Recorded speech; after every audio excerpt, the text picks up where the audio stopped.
Gather around as I tell you another tall tale of pirate adventurers. The legend of Magnus Blackforge. Magnus Blackforge was a name whispered with awe and reverence across the seven seas.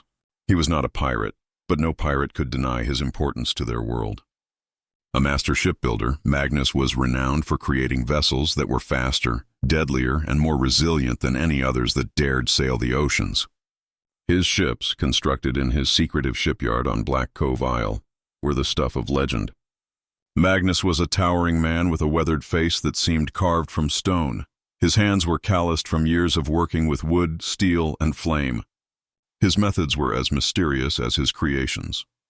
No one but his loyal crew of craftsmen knew the secrets behind his impervious hulls or the ferocity of his dragonfire cannons, which could send a rival fleet to the ocean floor with a single barrage. Captains willing to pay the staggering price for a Blackforge ship were guaranteed not just a vessel, but a floating fortress. The price of such a creation could bankrupt kings and queens, yet no one dared question its worth. Magnus was said to pour his very soul into his ships, crafting them as though they were alive, each imbued with a kind of magic that set them apart from the rest. But with fame came envy, and envy often turned to danger. One day, Magnus was deep in his work, overseeing the construction of what would become his masterpiece, the Sea Dragon. It was a monstrous ship, bristling with cannons and adorned with a figurehead shaped like a roaring dragon. Its sleek design promised unmatched speed, and its reinforced hull gleamed like polished onyx. Magnus had poured everything he had into this vessel. It would be the crown jewel of his career. As the ship neared completion, an unexpected visitor arrived at Black Cove Isle. Captain Dorian Sable, a notorious pirate known for his arrogance and temper, docked his battered ship and stormed into Magnus' workshop. Dorian was a man who demanded respect through fear. He was tall and lean, his face scarred from countless battles. His ship, the Bloody Marlin, was a ragged vessel patched together with mismatched planks and salvaged sails.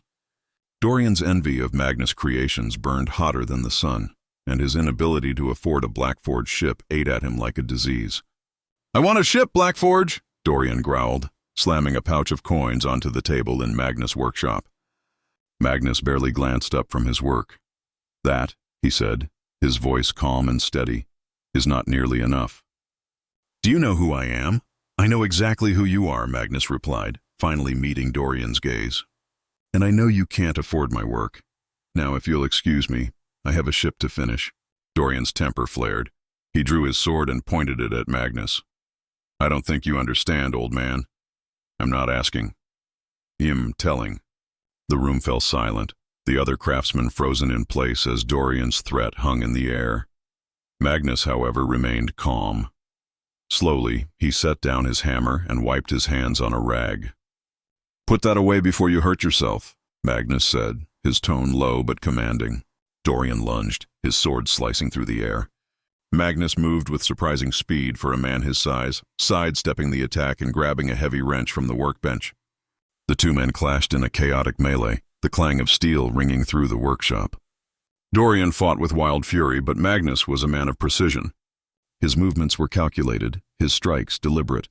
He disarmed Dorian with a swift blow to the wrist, sending the sword clattering to the ground. But Dorian wasn't finished. He drew a dagger from his belt and charged again. The fight spilled out of the workshop and onto the shipyard. Magnus' craftsmen watched in shock as their master battled the pirate captain. Blood splattered the ground as the two men exchanged blows, each refusing to yield.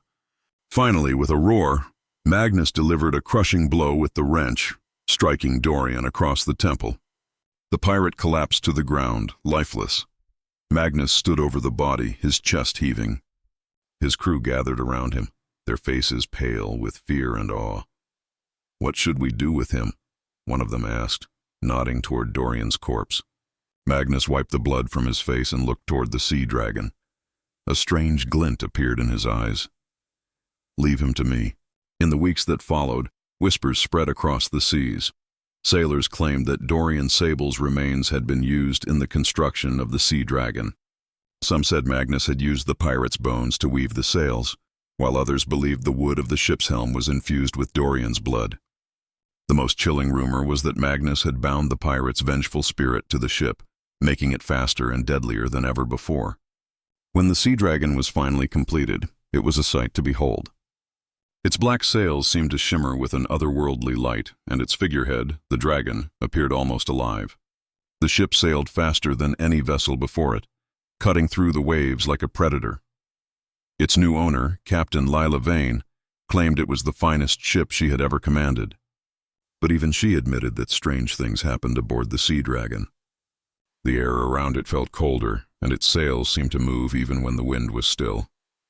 Despite the dark rumors, Magnus' reputation only grew.